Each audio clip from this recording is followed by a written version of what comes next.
Muchísimas gracias, Santiago, por esta entrevista. Gracias a ti, qué honor que estés de nuevo aquí en mi casa, encantado. El honor es mío, lo sabes. Mira, hemos estado escuchando ya el primer debate de los candidatos a la presidencia y todos han tocado el tema de la seguridad interior. Obviamente en esos formatos no es posible adentrarse y profundizar, y algunos candidatos dicen que una vez que salgan elegidos pues van a tener 6 meses y van a mandar llamar expertos, otros dicen que van a continuar la línea de Calderón y Peña Nieto. ¿Cuál es tu postura, tú que te has dedicado a estudiar este terrible fenómeno que ha devastado la seguridad en México, que ha cobrado tantísimas víctimas, tanto en el sexenio de Felipe Calderón como en el de Enrique Peña Nieto, que por cierto su promesa era que no iba a continuar con ese modelo y sin embargo continuó?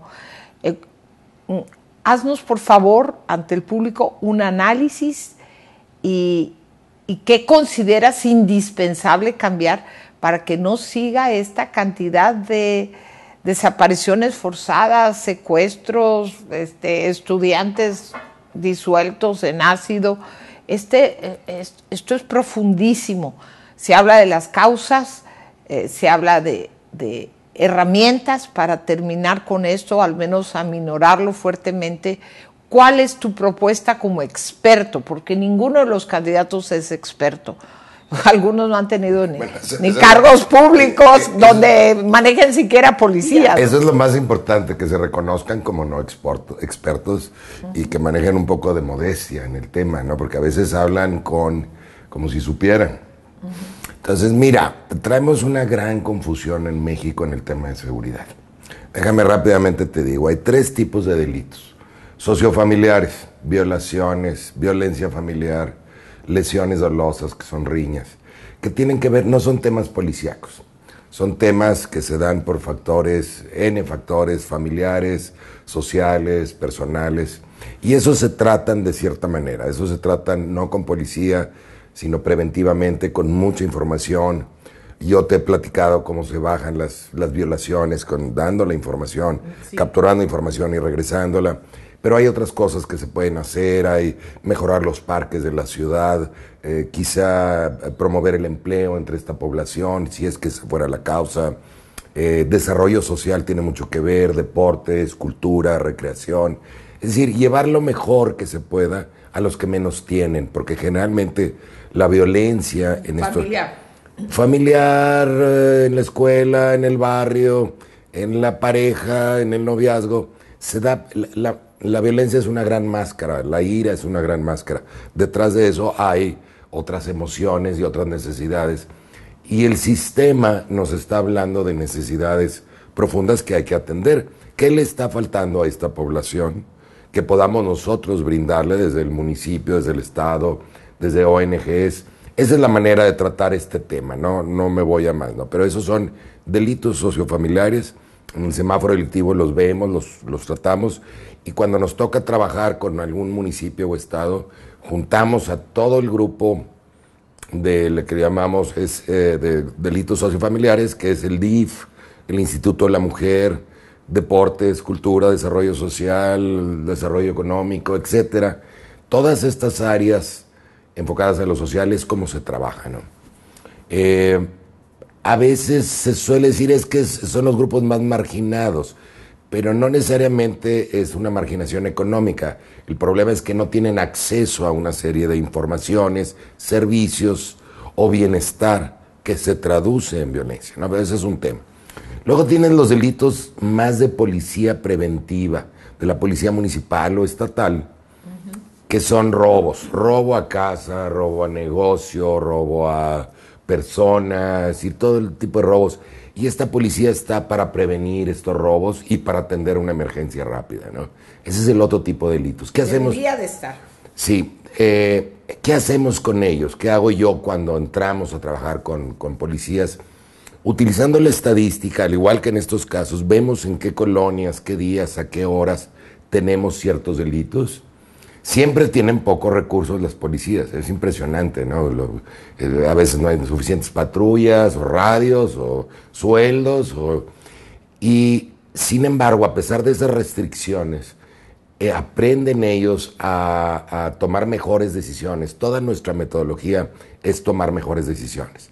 Entonces, a ellos les enseñamos a prevenir el delito de robo, pero también a reaccionar con rapidez. También les medimos qué tan rápido estás llegando a una emergencia, por ejemplo.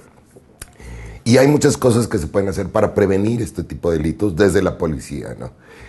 Y luego tenemos acá, Cristina, lo grande, lo que llamamos delitos de crimen organizado. ¿Crimen organizado qué es? Son delitos que dejan dinero y que nos permiten trabajar en equipo a varios, porque el trabajo en equipo siempre es mejor, es una organización, es como una empresa. Y además trabajo en equipo con la autoridad, busco que la autoridad me proteja para robar, para secuestrar, para extorsionar, para robar combustible, lo que necesite, ¿no? No necesariamente obtengo esa protección, pero siempre la estoy buscando.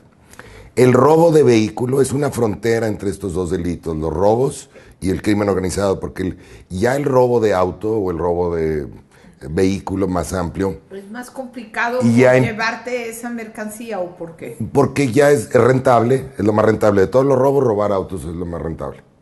Y entonces ya me permite trabajar en equipo. ¿Quién va a cuidarme? ¿Quién va a desmantelar el auto? ¿Quién va a transportar el auto? Necesito la protección, a lo mejor necesito un cambio de registro en placas o en algún trámite. Este robo de auto ya no es tanto de la policía municipal, es más de la fiscalía o procuraduría, las antiguas procuradurías. Si la procuraduría o fiscalía trabaja bien, generalmente el robo de vehículo es bajo. ¿Por qué? Porque se requiere trabajo de inteligencia y se requiere trabajo de desarticular todas estas bandas. Ya es crimen organizado, ¿no? Entonces, ¿cómo desarticulo estas bandas de comercio, de robo, de venta, etcétera, etcétera? Y acá tienes, pues, ¿qué? Secuestro, extorsión, robo de combustibles, tráfico de personas, trata de personas, lo que tú quieras, lo que leemos en los periódicos, ¿no? Y obviamente homicidio, pero dentro del homicidio, ejecuciones de crimen organizado es lo que consideramos de crimen organizado. ¿Por qué? Porque puede haber un homicidio pasional o puede haber un homicidio de otro tipo que caería acá más bien en temas sociofamiliares, ¿no? Uh-huh. Es decir, el feminicidio, por ejemplo, es una violencia familiar extrema, ¿no? O la rencilla con el vecino y se acabaron agarrando a balazos y mató a alguien. Ese es otro tipo de homicidio, ¿no? Ejecuciones de crimen organizado. Muy bien. Entonces ahí están los tres tipos de delitos. Tienen diferentes tratamientos. Esto con acciones sociales, esto con policía preventiva municipal o estatal, y esto ya requiere cuerpos especiales. Por ejemplo, en secuestro, las unidades antisecuestro de las fiscalías estatales han funcionado bien. El secuestro en términos generales ha tenido una reducción en México. Hay estados, los que están complicados, pero en términos generales es bajo, gracias a que se crearon estas unidades antisecuestro especializadas. Requieres ya otro tipo ya no es una policía ordinaria preventiva, ya es otro tipo de cosas. Y intervienen la fiscalía, cuerpos de policía, etcétera. Puede intervenir hasta el ejército en un caso extremo, ¿no? Traemos confundido estos tres tipos de delitos, ¿no? Decimos, no, es que la pobreza nos causa. No necesariamente la pobreza te causa violencia. No necesariamente. Nosotros hemos hecho estudios, perdón, cuando sube el desempleo, a veces sí nos suben este tipo de robo a casa o robo a comercio o robo a persona. No mucho, pero suben. En algunas zonas sí podemos ver colonias más marginadas con un poquito más de problemas sociofamiliares, sí. Pero si tú me dices esto, que es crimen organizado, ¿qué es lo que nos preocupa o nos llama más la atención? Y de lo que hablan más los gobernantes y los medios de comunicación y los candidatos, esto no tiene mucho que ver con la pobreza, con las oportunidades de empleo, tampoco tiene que ver con falta de oportunidades. Nos reclutan a jóvenes, a lo mejor en situación de riesgo de estos delitos. Si no atiendes bien los sociofamiliares, pues sí vas a tener algunos personajes por ahí jóvenes que la vida los ha bateado, nadie los atendió y a lo mejor sí los reclutan, ¿no? Pero tienen diferentes tratamientos. Ahora, aquí hay una gran confusión, porque no es lo mismo estos delitos que yo te comento al mercado de las drogas. Ese es otro tema. Mercado de drogas es el que nos genera más ejecuciones de crimen organizado. En México, entre 7 y 8 de los homicidios, del total de homicidios, son provocados por ejecuciones de crimen organizado, o sea, por el mercado de drogas. Y cuando un candidato me habla a mí o le expone que quiere combatir el crimen organizado, cuando Margarita Zavala dice que va a darle duro, o el Bronco, o Mid, que son los que han dicho que van fuerte, o ahora también Anaya, que van fuerte contra el crimen organizado, muy bien, ¿de cuál estás hablando? ¿Estás hablando de secuestro, extorsión, tráfico de personas, robo de combustibles? Perfecto. Y se trata de esta manera. Pero si estás incluyendo mercado de drogas, estás totalmente equivocado y nos vas a generar más caos en el país. Esa es la confusión de Felipe Calderón, esa es la confusión de Enrique Peña Nieto y esa es la confusión que aún veo en los actuales candidatos. No han entendido toda esta gama de colores que tenemos y el peligro de atacar un mercado de drogas con policías, con ejército y con balas. ¿Y por qué es peligro, Santiago? Para que nos explique. Porque lo que pasa cuando un mercado, a ver, ¿cuál es el objetivo de la guerra contra las drogas? ¿Quieres bajar oferta o demanda? ¿Baja la oferta? No. ¿Baja la demanda? No. Entonces no lograste el objetivo. Y en cambio, vas atomizando a los grupos delictivos, los vas atomizando. De por sí ellos traen una competencia feroz. La lucha por un territorio para vender drogas. Se matan. Pues sobre todo si es de narcomenudeo, ¿no? Es el que te genera más violencia y vas atomizando a estos grupos. ¿Cuántos teníamos antes del Plan Mérida y cuántos tenemos ahora? Pues ya no sabemos, ¿no? Antes había 3 o 4, ahora ya no sabemos. Contando 2 o 3 cabezas y surgen 10 por cada uno, ¿no? Porque esa violencia es para decirle, yo soy dueño de este territorio y no te metas en mi territorio. Y es horrible, ¿no? Es lo que pasó con los estudiantes, que ese es un tema importante.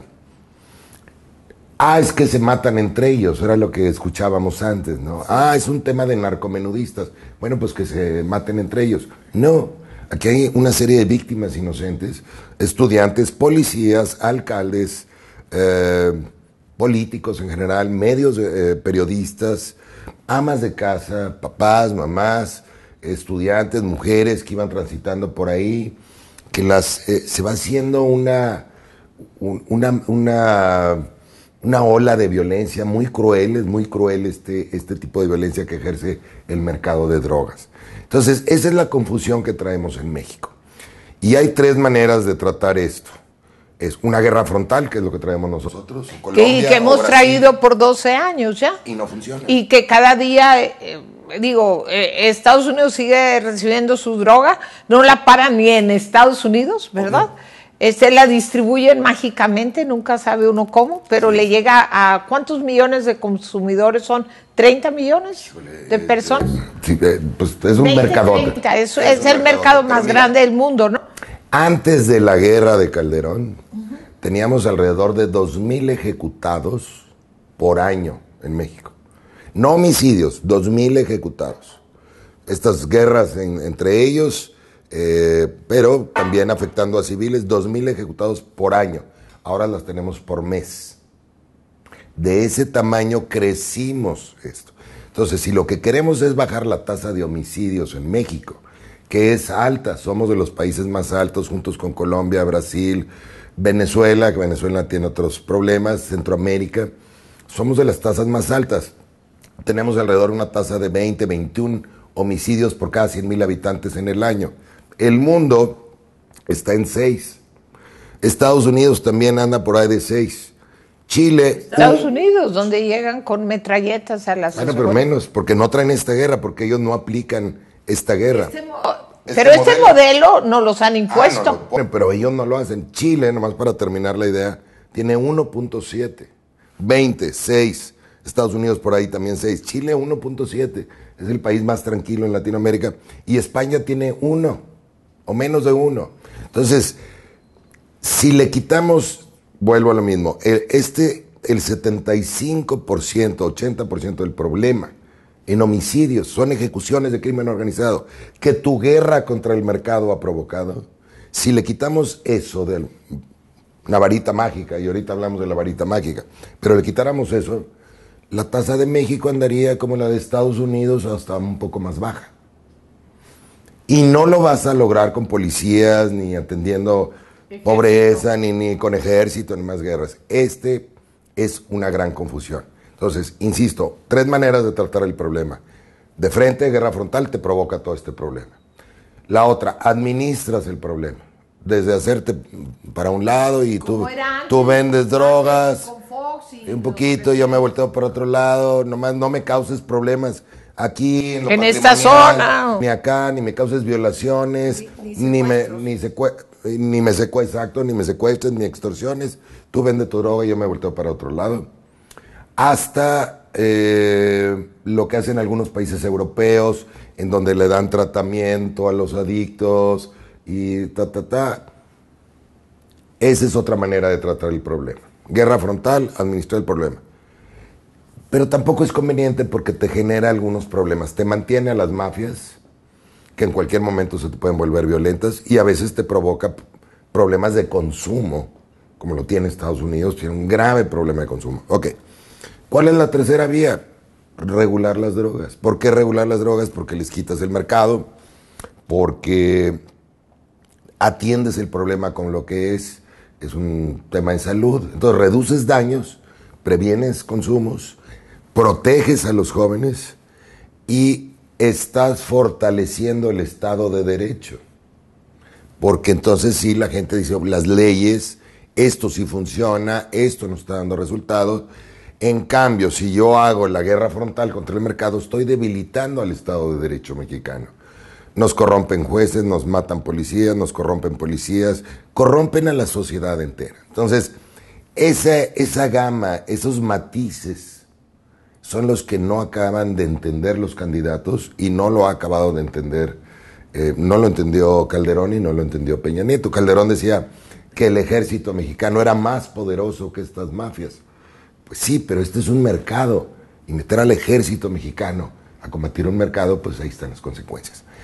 Creo que eso nos explica mucho, ¿no? Es decir, si yo este panorama. Entonces, tenemos que hacer cosas sociofamiliares, es decir, para atender la pobreza extrema, para atender la marginalidad en las ciudades, claro, y para evitar este tipo de delitos. Tenemos que fortalecer a las policías municipales y estatales, claro, pero ellos no están hechos para para el secuestro, la extorsión. Ahí es otro tipo de policías. Estos son para cuidarnos a nosotros, para que no te roben, que no te asalten, prevenir los delitos, estar atentos, pasa la patrulla, en fin, policía de proximidad. No le exijas, como le hemos exigido en México, que estos policías le entren a una guerra, y una guerra absurda además. Porque además este mercado negro te los va corrompiendo y al rato de estos se van pasando. Pues sales a la calle recién graduado de policía, te ponen una pistola en la espalda y te dicen plata o plomo. Pues plata, ¿no? O sea, no estamos hechos, no podemos confundir. Y cuando decimos es que las policías municipales, o el presidente dice, las policías municipales y estatales no han hecho lo suyo, pues lo suyo es prevenir robos, no esta guerra y no delitos de alto impacto, ¿no? Y todo nos puede funcionar muy bien, pero primero tenemos que quitarle el poder económico de estas mafias de mercado de drogas para que esto nos funcione. Y son 2 drogas los que nosotros proponemos para empezar, para no hablar en abstracto, que es la regulación de la marihuana recreativa, la médica ya está, mal hecha, pero ya está, y el cultivo de la amapola, que fue una propuesta de México Unido contra la Delincuencia. Es una propuesta muy inteligente. ¿Para qué? Para, en lugar de exportar heroína a los Estados Unidos, vamos a producir medicamentos como la morfina para nuestros enfermos en México. No tenemos suficiente morfina en México. La morfina es muy útil. La importamos. La tenemos que importar, no cubrimos a todos nuestros enfermos, es para el dolor extremo, enfermos terminales, o a veces si te sacan una muela, pues requieres. Y estaríamos impactando económicamente, los dos son grandes negocios, la marihuana recreativa, bueno, pues es una industria, la calculan entre 50 y 100 millones de 100 mil millones de dólares al año. No sé si sea así o no, otros hablan de 50 mil, pero lo que sea, en México hablan de 7 mil u 8 mil, lo que sea, es negocio. Y mientras Estados Unidos y Canadá están haciendo negocio con esto, sí, nosotros estamos haciendo matanzas, tragedias, porque hablamos de estadística, pero cada uno de estos casos es una madre que perdió a un hijo. Haya estado del lado de que haya estado, haya sido soldado, haya sido policía, haya sido narcomenudista, haya sido consumidor. Consumidor, incluso. O alguien que iba caminando por ahí o que estuvo en el lugar equivocado, como los jóvenes estudiantes de Jalisco. Entonces, es esta tragedia de México de no entender la solución y de los candidatos. En el tema de la amapola, bueno, pues también estarías impactando a todos estos campesinos de pocos recursos en la costa del Pacífico, que es donde se produce la marihuana y donde se produce la amapola. ¿Qué han propuesto los candidatos? Pues han dicho que, por ejemplo, vamos a empezar por Mida, ha propuesto un código penal único, o ha propuesto básicamente un código penal. Pues el código penal, si lo cambias o no lo cambias, no es muy relevante. Margarita Zavala y Anaya proponen volver a crear una Secretaría de Seguridad. Pues ya la tuvimos con Calderón y tuvimos todas estas broncas. Entonces, son pequeñas acciones las que están soltando. López Obrador ha hablado de la amnistía.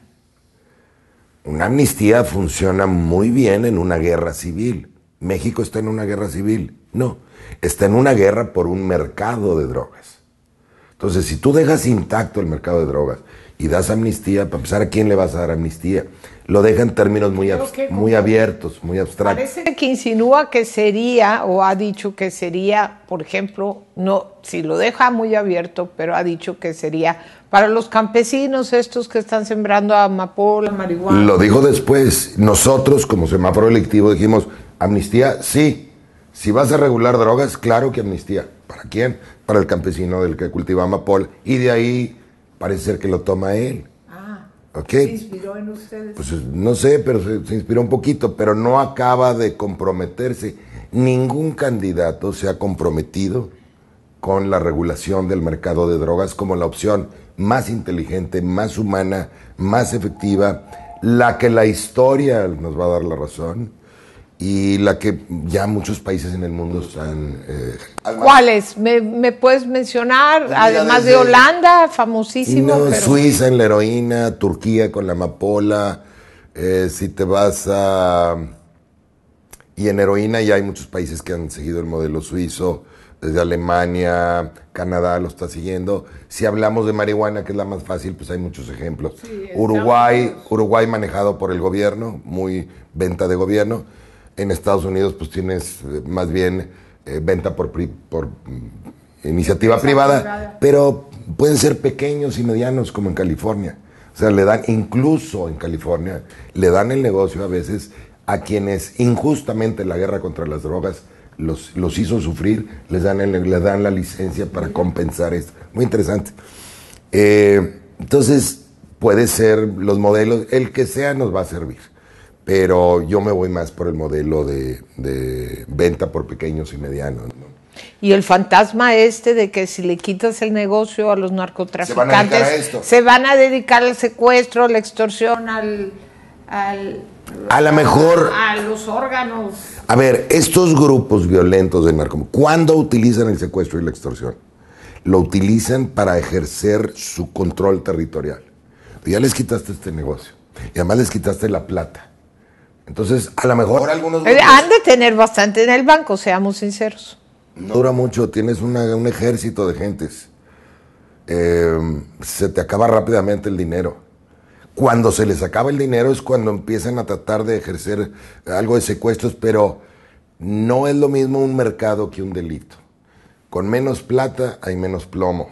Tú les quitas la plata, van a tener menos capacidad de sobornar, menos capacidad de atraer apoyo gubernamental de funcionarios corruptos o de la sociedad y pues menos capacidad bélica. MID ha hablado y otros de combatir el tráfico de armas. ¿Cómo vas a combatir el tráfico de armas? Tienes aquí este grupo con dinero y tienes a los gringos en la frontera vendiendo armas. Y ellos no van a hacer nada. Nada, absolutamente nada. Entonces, esta es la solución de fondo. O el lavado de dinero. Vamos a quitarles el dinero a través del lavado de dinero. Nos han puesto un gorro a los contribuyentes mexicanos con esto del lavado de dinero. Para atacar esto. ¿Y qué han logrado? Nada, a ellos no les han quitado dinero. A nosotros nos han puesto dolores de cabeza, ¿no? Como contribuyentes, como cuentavientes, ¿no? Pero le pusieron a un banco como el 2% del lavado de dinero que hizo. Entonces, nuestra propuesta de paz es más amplia y ahorita te la platico, ¿no? Pero en este tema toca esto y habla de la regulación de drogas.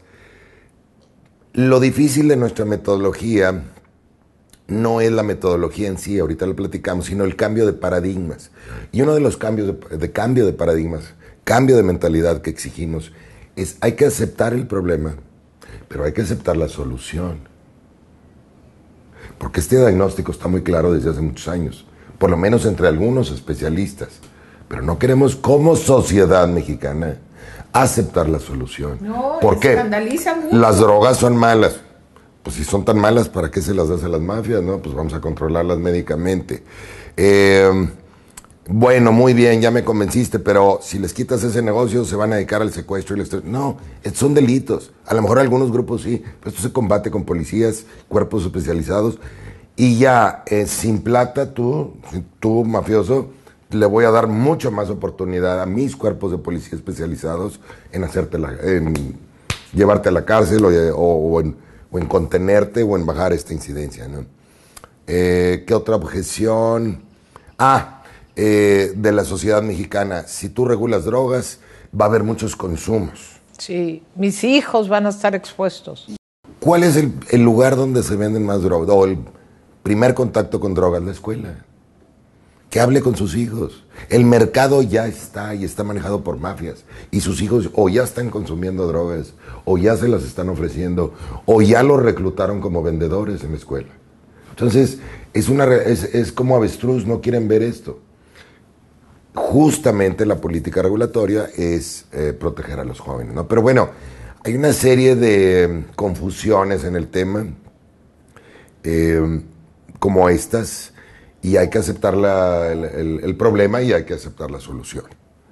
Y ahí está nuestra propuesta. Nuestra propuesta es más amplia, Cristina. Nosotros llevamos 25 años de dedicarnos a esto, de entender estas sutilezas, estas diferencias, estos diferentes tratamientos, de ser efectivos, porque nosotros trabajamos con todos estos grupos, con la comunidad, con los policías, con los grupos de Instituto de la Mujer y demás. Hay gente muy capaz en México que sabe hacer las cosas. Nuestra metodología nada más es ayudarlos a que tomen mejores decisiones, con la experiencia y la expertise que ya tienen.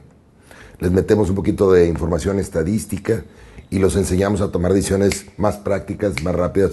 ¿Por qué? Porque los indicadores delictivos se mueven muy rápidamente. Entonces no pierdo mucho tiempo en hacer hipótesis. Se me ocurre algo, como ven, el grupo sí, lo ponemos a prueba y vemos en 1 o 2 meses si tuvo un efecto positivo o no.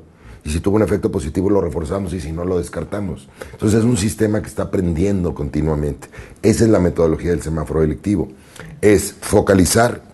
Focalizo, no veo todo, veo lo importante. ¿Qué delitos de estos que hablamos, cuáles son los importantes? ¿Cuáles me están afectando? Focalizo en eso. Mido, semáforo delictivo, tengo mediciones fáciles de entender. 3, comunico, es la parte más importante del semáforo. Comunico proactivamente a través de medios de comunicación, redes sociales, pláticas preventivas, etcétera, etcétera. Tomo decisiones. ¿Quién toma decisiones? Todos. ¿El aparato de gobierno? El aparato de gobierno, los ciudadanos, los medios de comunicación, la población en riesgo, todos tomamos decisiones con la información. La información no es para estudios académicos, porque a veces se nos pierden algunas ONGs y hacen estudios muy académicos. No, es para tomar decisiones, tiene que ser fácil de entender y útil. Y luego focalizo, cierro el círculo y puedo volver a plantearme la focalización, la medición, voy perfeccionando la medición, voy perfeccionando mi foco, voy cambiando mi foco y la comunicación puedo expresar mejor mi comunicación. Tenemos el caso muy interesante en Hermosillo y otro municipio de Monterrey, de metropolitana de Monterrey, no voy a decir el nombre, pero el municipio de Monterrey me dijo, no, estamos en etapa electoral, hay que cerrar la información. Puede confundir a los electores.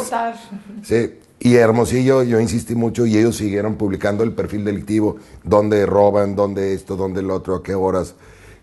¿Quién ha bajado más los delitos?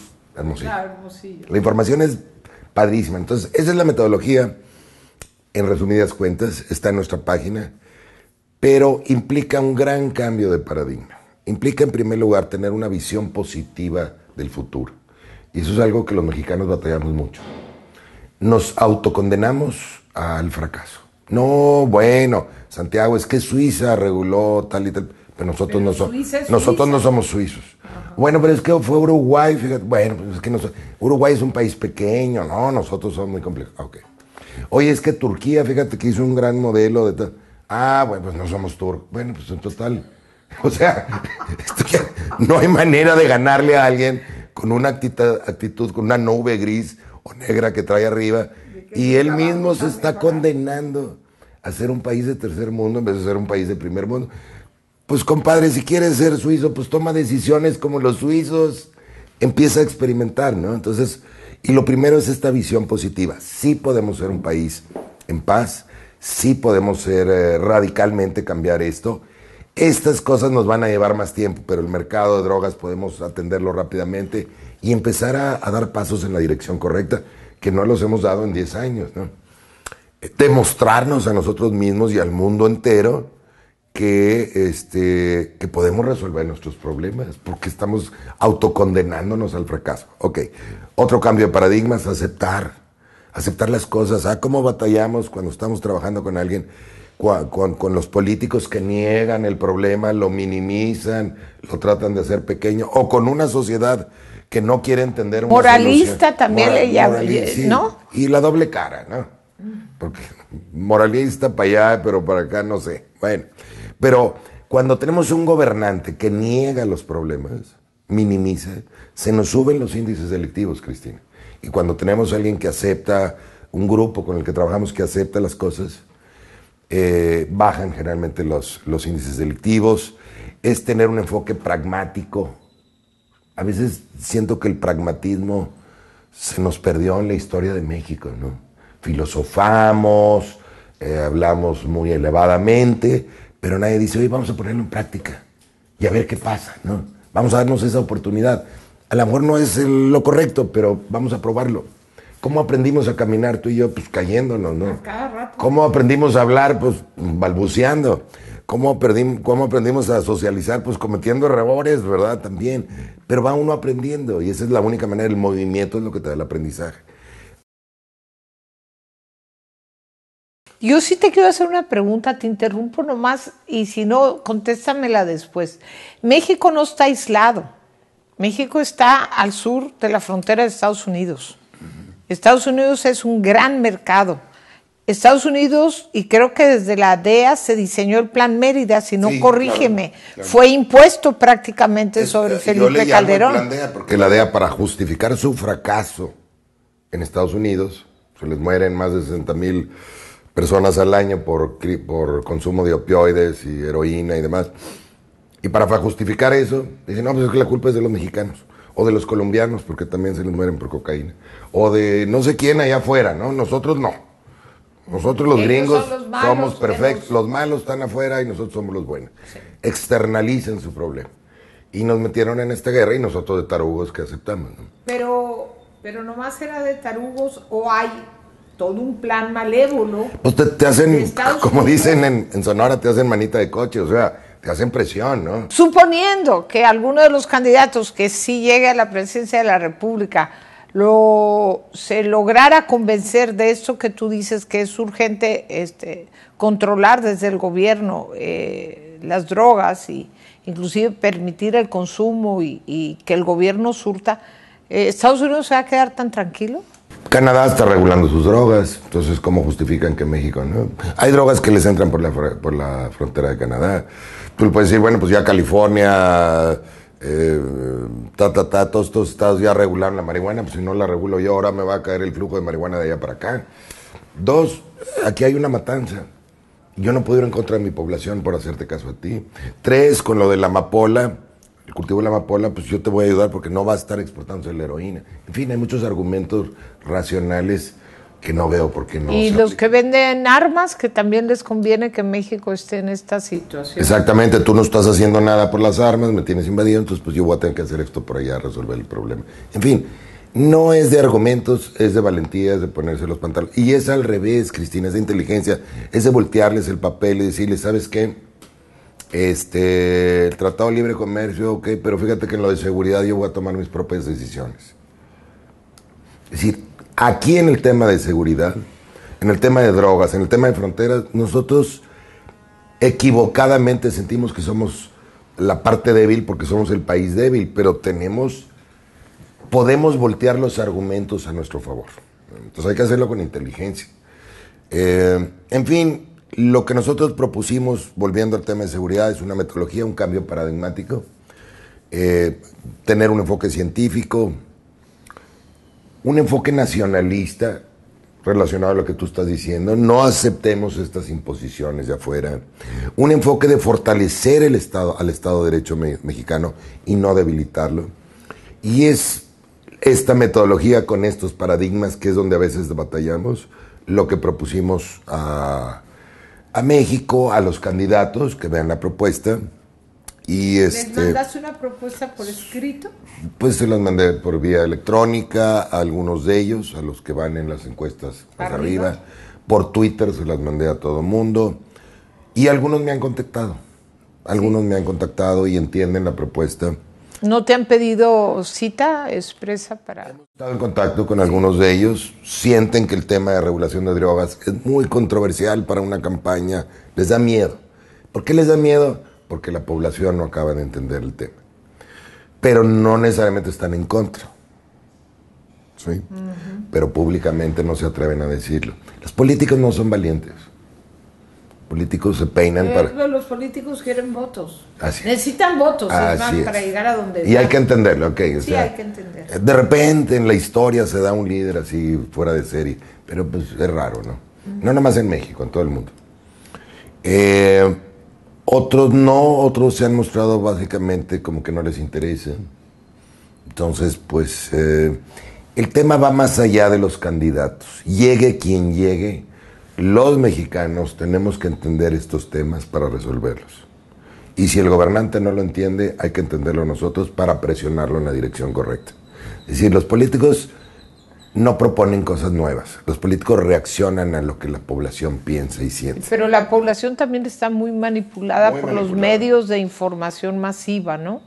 Y algo de esto, esta propuesta, ¿qué tanto ha estado en los medios? Me refiero a la televisión, a los... Pues ha estado, pero te dura una semana el tema y estoy tratando de juntar a otras ONGs, estamos invitando a otras ONGs, porque yo tendré cierta especialidad en algunos temas, pero no en todos. Mi especialidad, ¿cuál es? No es la seguridad. Mi especialidad es crear sistemas que tomen mejores decisiones. Esa es mi especialidad. Entonces ahí cabe todo. Si viene el experto de ley de seguridad interior, que los hay, yo los he escuchado. Si me pides a mí mi opinión, yo te la daré. Pero ellos tienen muy estudiado el por qué sí o el por qué no de la ley de seguridad interior. O el tema de la Fiscalía Independiente, que es otro tema muy importante. ¿Por qué es importante que México tenga una Fiscalía Independiente? Pues hay varios especialistas y ONGs que esa es su especialidad. O hay ONGs cuya especialidad es fortalecer a los policías municipales y estatales. Oye, qué padre, ¿no? Que se agregue. Entonces, estamos abriendo la propuesta a que otras ONGs y especialistas se puedan sumar a ella y hacer una plataforma, no para hacer un solo documento, pero a lo mejor podemos estar de acuerdo cada quien en su pedazo y yo decir, yo estoy de acuerdo con lo tuyo, tú con lo mío. Ok, pues ahí vamos, ¿no? Creo que eso sería útil para ir metiendo a los políticos, sea quien sea el partido, sea quien sea el candidato o el presidente electo. Esto no es de ellos, es nuestro. Está muy demostrado que ante problemas graves como el de corrupción, o el de seguridad, o el de mal gobierno, tiene que meterse la sociedad y tiene que presionarlos de una manera inteligente y efectiva. Entonces, esto no lo vamos a resolver porque ya llegó un nuevo partido o una nueva persona. Es un cambio de paradigmas, como lo mencionamos en la metodología, y es de sistemas, no es de personas. Claro que influye si tienes a alguien que apoya esto, no lo niego, pero los resultados se dan por el sistema. Creer que esto va a cambiar porque ya llegó alguien nuevo y nomás porque llegó ya cambió, no. Esa es una gran confusión que tenemos en México. No es lo mismo las elecciones que el buen gobierno. O sea, la democracia y buen gobierno son conceptos complementarios, pero no son equivalentes. Tú puedes tener democracia y no tener buen gobierno. Puedes tener buen gobierno y no tener democracia. Singapur sería un caso de esos, o China. Y al revés, pues México pues tiene democracia, pero no necesariamente buen gobierno. Sí, se trabaja esto, pues sí, Europa se tardó 100 años. Entonces, esto hay que trabajarlo con otras herramientas y a veces traemos esta confusión y esta desilusión con la democracia porque no hemos obtenido el buen gobierno. Sí. Sí, hay mucha gente que voltea a ver el modelo de Singapur. No, exacto, sí, es sí, vamos a cortar no nomás manos, vamos a cortar, vamos a matar a los delincuentes. Claro, que ese es otro tema que hay que agregarle a nuestra propuesta, todo el tema de derechos humanos. En Tabasco hace muchos años trabajamos con la Procuraduría, bajamos índices delictivos y bajamos incidencia de derechos humanos, de quejas, de violaciones, de violaciones a derechos humanos. O sea, se puede trabajar las dos cosas. Cuando tú trabajas bien puedes, no, una u otra, no, las dos. Ese es el tipo de mentalidad que necesitamos cambiar los mexicanos. Claro que se puede, pero hay que entrarle de temas, con un enfoque muy pragmático. Entonces estamos invitando a otros ONGs que se sumen a esto, que lo vean los ciudadanos. No es una propuesta larga. No es muy sexy hacer una propuesta de metodología, yo soy sincero, ¿no? Pero sabemos que funciona y llevamos 25 años en hacerlo. Concreto, pues el tema de regulación. Un poquito más abstracto esto de la metodología, pero es una metodología muy fácil de entender, difícil de implementar.